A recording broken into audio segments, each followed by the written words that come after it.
Updating data in the database. In this video, we're going to create the put service to update existing data in the database. Put represents the letter U in the CRUD acronym, and it is one of the HTTP request APIs used to perform data update. The put API is usually associated with one URL endpoint. The URL requires an existing ID in the database and the payload to replace the current record. Let's create the put service to update our data. Well, before we go and do the code, I want to show you what's going to happen. So here, this add form, we haven't created this information yet. We can do that later. But when we click on the edit, notice when we do that, it's going to load the edit page, and we need to grab this ID from the URL. Okay, so once we get that ID, we'll fetch it from the backend to retrieve a single record back, and then pre-populate the form. Will look very similar to the add form here, exactly the same one. We pre-populate the data here, and the user can make changes, and it will submit that form. Okay, so that is the thing we're going to do. All right, so let's go and create our functions. We'll need two functions. One is to get a single record. Let's do that one first. This is for a get one record. So get provider singular, need the ID of number, and then observable will be the type of any, and then we'll return this http.get the URL plus the ID. Okay, so we get that one, and then the next one is for the update. So we'll put right below here. This is for put. This is update a record. So just say update provider. We need the ID and the payload, which is the new provider of type provider class. And then also return observable. And this time I'm going to put exactly what type we need, the provider class, okay? And this is to protect our code. Make sure that our data is exactly what we need it. And we don't want to add any like a non-provider class data. So this will return this http.put, pass in the API plus the ID and then the payload.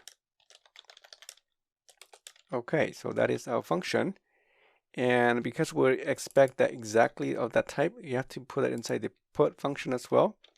So right in front of that parentheses, put provider class. Okay, so this is good to go. Now, when we send the data back to the get provider ID, remember this ID here is not the MongoDB ID. So we need to make a change in the backend. So open the backend inside the API controllers and main controllers, JS. So here we have a couple of them that we need to remove that ID. So let's start from the top. We get the single no ID here. This one has no ID. Yeah, this is the one. We need to remove this ID and then just use the regular ID field. Okay, so delete that and delete that. And then I think down here too, delete that. Use the regular ID field and one more here. Otherwise, it won't match and you want to return nothing back. Okay, so let's go ahead and close this now. Okay, so this service is now gone. Good, we can close this. Now let's go to the providers and open the edit and also the add, because we want to use the same form to the other component. So go to the edit provider HTML, replace all of that with this template.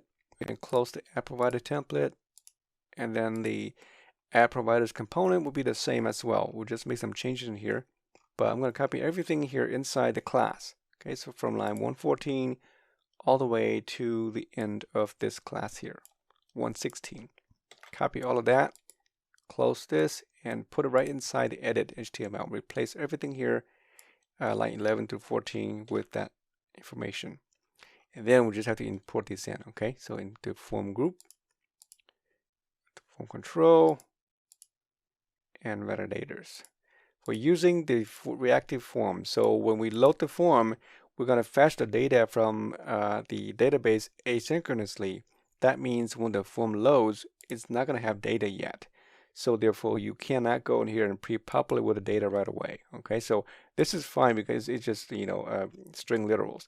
But if you were to go and put like a provider's dot first name, it's not going to work. Okay, we'll do it in a different way. So all this should be the same. This part will be different. We'll just change this a little bit. Yeah, we'll change this a little bit. So let's go up here and fix these first. Import the provider class, provider service here. This is the injection right here. We inject the service. Okay, I'm going to add a couple of fields in here to get that ID. So I'll go right in here. This is the ID field. I'll type number. I'm going to put here service providers ID from the URL. And we'll also need the email from the form. Providers. This is the default email. And if it's the same email that matches this email, then we don't have to worry about duplicates, right? And then one more for a ready state. This is set to false. I'm going to use this to load the form only when data are present.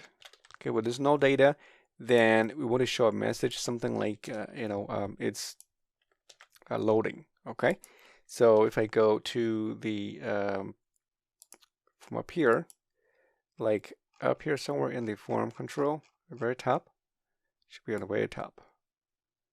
Okay, right here. So when we do a submit, if it's false, then we show the form, and if it's ready, then we also show the form, right? Otherwise, we'd say else, then we load a screen. So call it loading or something. And ready is not defined. I thought I did, but maybe I didn't save it. Let's go to the bottom of the form and we'll create another template down here, ng template, and we'll call it loading. And when the form is not ready, we can put here message something like loading. Please wait, right? Make this a text of kind of bluish. Okay, and the ready is not set. So let's see what happens here. Oh, I call it read. Should be ready. Okay, so if I go to the form and if I click edit, you see that it's loading, right?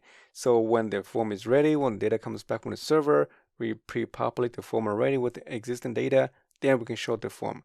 Otherwise, we don't want to have the impression that user can go and edit or keep typing the form and then eventually the data will load. We don't want that, okay? So that's what that's for. So here, back in the code now. All right, so we need to inject a service to be able to retrieve this ID from the parameter or from the URL, and that is a service called activated route. So I have another private variable here called route. That's going to be the activated route, and that should be imported up here, okay? And we're going to use that route to get data in the init function. So here, let's say this route that the param map, there's a param map interface has a subscription we can subscribe to, and when we subscribe we get the data. It's going to be returned, and we'll set this ID equal to the data. Maybe I shouldn't call it data. I would call it parameters or params. It makes more sense that way. Params that get function will get the ID. Okay. And then it will be set to that ID here. Now this ID here, if you remember way back in the provider's routing module right here, we're going to get this ID field. So whatever you call here is going to be the parameter. We need one for the edit, delete, and details. But now we're doing the edit. Okay, so And then here we have to mismatch number and string. So that means we have to parse this and convert it to an integer. Okay, so that's happy. And if it's too long, you can break it like this. Okay, so we got the ID. Once we got the ID, and then we can go ahead and fetch the database. So this dot the provider service dot get our single provider. We pass in this ID to it. Okay, when it comes back, we're going to subscribe to that, and then we get a data. And then we do something here. And also we need to check for the error. Just log to the console. Okay, so that's good. And then now we need to go in here and then do our data. So what do we do? Well, we need to assign this provider data to the data come back. And the data comes back in the form of an array. Okay, so we need to get the first element only. And just to show you that, we can say log the data. You see that that should be an array. Hopefully it works. Let's see. You can press F12 with console log. As you can see, it comes back already.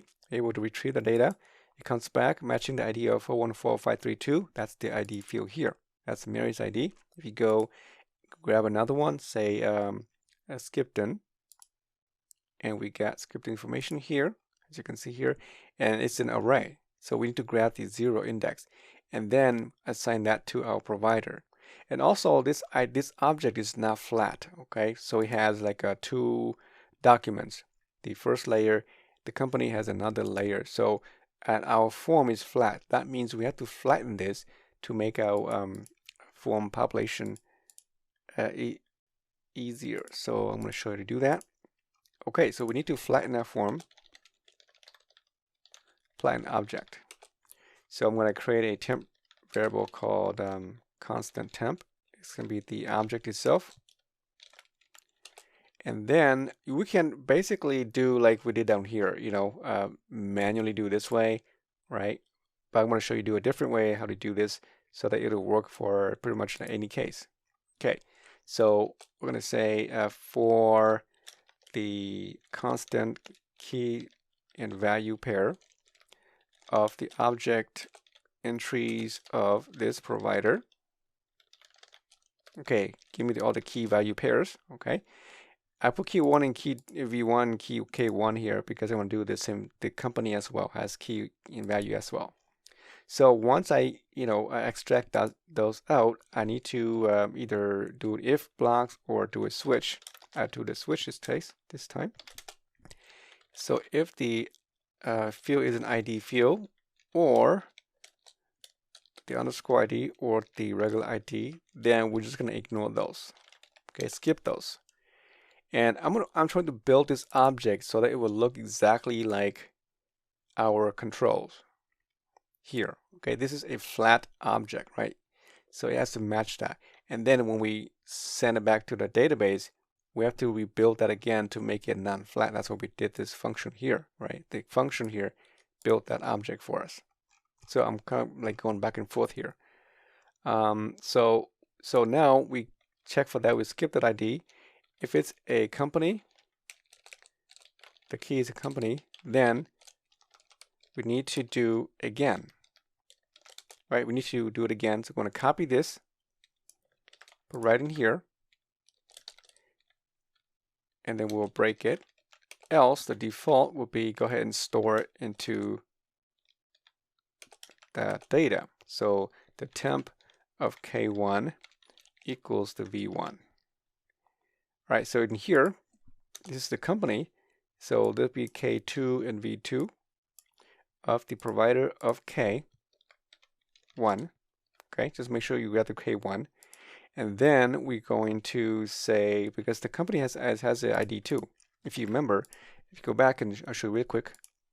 If you go F12 and you see the right in here, see this ID in the outer document, the company has an ID as well. So we want to skip that as well because it doesn't match our form. That's all I'm trying to do here. So I'll just say if the K2 is not equal to the ID underscore ID, oops, then go ahead and add that to the temp. Okay, I think that's all we needed to do. Now our object should be flattened. We can try and log that to the console as well to see what it looks like. At the same time, I'm going to go ahead and then add that to the form. So I did this because now I can use this function, this provider forms dot is a function called either set value or patch value. Okay, and you can use either one. The patch value is you can pick and choose a particular field to render the data. The set means you have to set all the data. So I'll use the patch, and I'm just going to pass in here's an object. So that's why I created this temp. It's an object, and it's a flat object that matches exactly all the fields we have for this form. And so instead of doing one by one like this, you can do like this: first name, and then get his provider dot first name, and so on. You get a long list. But since we built this, using this method, we can just pass the whole object to it, and then that's it, right? And if you ever go into update our database to increase more records in the more fields into this company and the ID list here, it should always work. All right, so let's see what happens. I want to load to the console, and you see that now this is no longer a two-dimensional. It's flat. It matches exactly what we have in our form, so it looks pretty good. We just need to show the form here now. Okay, so now we got the data. We can go and load the information. So back here, so that means one, the data is coming back. We got the data already. We built that already. But this time, after we patch it, and then we can go ahead and then set this ready to true. That's when it should be true. Okay. So I'm going to go back and remove it should be true. So if I set it true, then we should get the data. Let's see. So as you can see, it's already here, right? So it looks good, and since everything is already correct, we just go ahead and submit that, and then we should be good to go. Email is invalid, as you can see, because it's the same email here, right? It's the same user. So therefore, if it's the same user for this ID, we don't have to care about this because it's the same. So we need to fix that, otherwise it won't submit.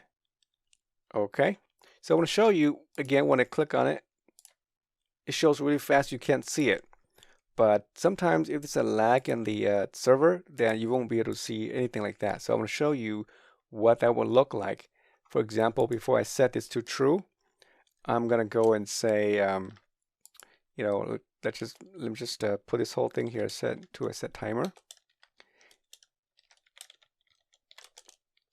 Wait for like 2 seconds, and I put these two statements inside here. Okay, so after 2 seconds, and then go ahead and load the data. It might take longer or more or less, I don't know, right? So let's save that and run it again. Okay, so let's go and click edit. You see it's loading that, right? And then once it's ready, and then bam. Okay, so that's pretty cool. Now if you don't do that though, then you're gonna get something like this. I'll show you in a minute. So if I take this out again,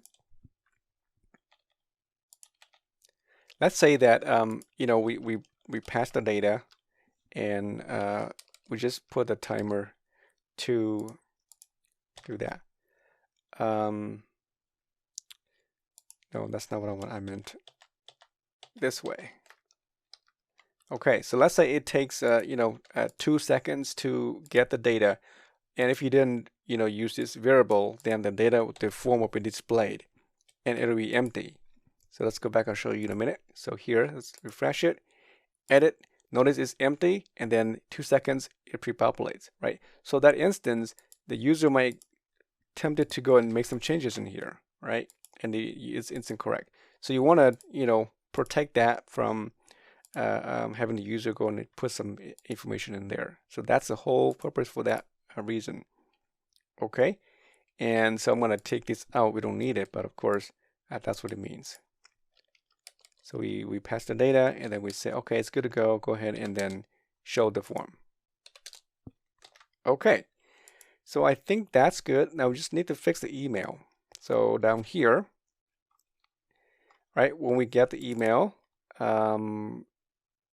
we go down here. Where's the email? Okay, right here. We got the email from the form, but we also want to check that against the email above. So here I can add to this part here. If the email, this email, the global, the default email is equal to the email here, and this whole part is true, then the email is good. Okay.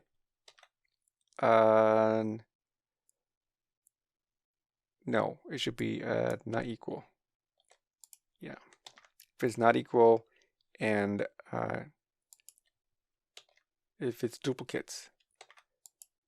Okay, so let's see if that's correct. I can just go and hit submit. No, maybe the logic is wrong. If the email is equal to that, yeah, that's right. This is really confusing, this logic. Okay, so if I click submit and it still doesn't work. Well, maybe it did. Let me just see. Oh yeah, we didn't change that submission. So back here again, when we submit, we are going to not add, we're going to update. Okay, update provider, we pass in the ID and the payload. And then once we do that, everything's good, and then we're good to go. And so in the edit here, I think I have to change some things in here. The template. It should say not add, but just say update it. Update, and update it successfully. And also the very bottom of the form, the button, it should say update. Where is it at? Right here. Update provider. Okay, so let's see if that works. I add Air Maryland back, and I'll put these like X on each of these just to make sure it does work. I'll leave the phone number alone. This will be X. This will be a X. I'll put like maybe like a TT, and then X here, and submit. Okay, so it's good, but this should not be showing. And just to make sure it is been updated, so here we go, it's there. Okay, so looks good. So let's hide that message. It's a quick fix. Down here, I think we just have to add another one here, because when we submit it, the submission is true. When that is true, then we don't want to show this anymore. So here we can add an ngIf. If the submitted is true, then we show. If it's not true, then hide it, right? If it's not true, then hide it. So if it's yeah, we show only if it's not submitted. Okay, so when it's true, we're not going to show that. Right, so let's go back and try one more time, and I'm going to remove all the axes back again.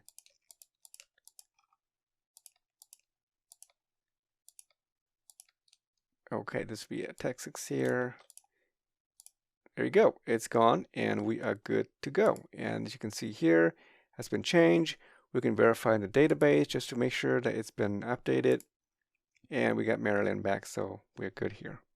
All right, so next we will create the API for deleting existing data from the database using the HTTP delete request.